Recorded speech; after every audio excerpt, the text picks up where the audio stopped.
These apparent robocalls or automated calls, someone purporting to be from your party, just explain that, what you've learned and what you're hearing? Well, our candidates up in Grand Prairie are the ones who seem to be having the biggest problem with it. It does appear that somebody has took a recording that they left, because they did do a recording, took that recording, and now are just blasting out members of the Grand Prairie community up to 30 times a day.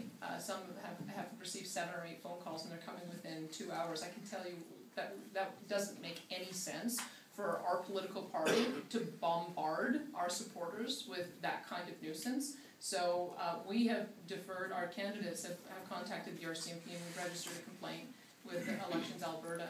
I think from the robocall scandals that we've seen, not only with the federal election but here, I think what you're probably going to see is that it's invited regulation. You're probably going to end up seeing that because the technology is not being used responsibly, that you're going to have to license as a vendor. You're going to have to disclose your call records at the end of the campaign so that it can be scrutinized. I think we can't put up with this kind of manipulation of the election, because that's really what it comes down to.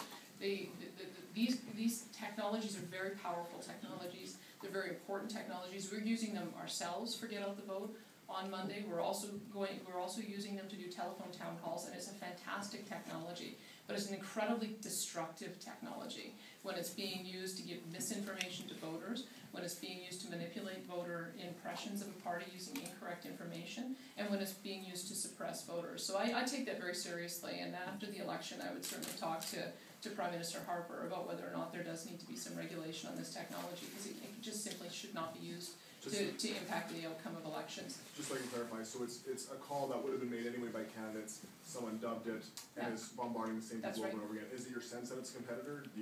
I don't know who it is. I mean, I've said it's an opponent. Obviously, someone who's a supporter wouldn't be doing that. We've got plenty of opponents these days, so I'm not quite sure which one it may be, and I don't want to point fingers at anyone in particular, but this is why we've turned it over and asked the RCMP to investigate it and asked Elections Alberta to investigate it as well. Hopefully they'll be able to get to the bottom of it.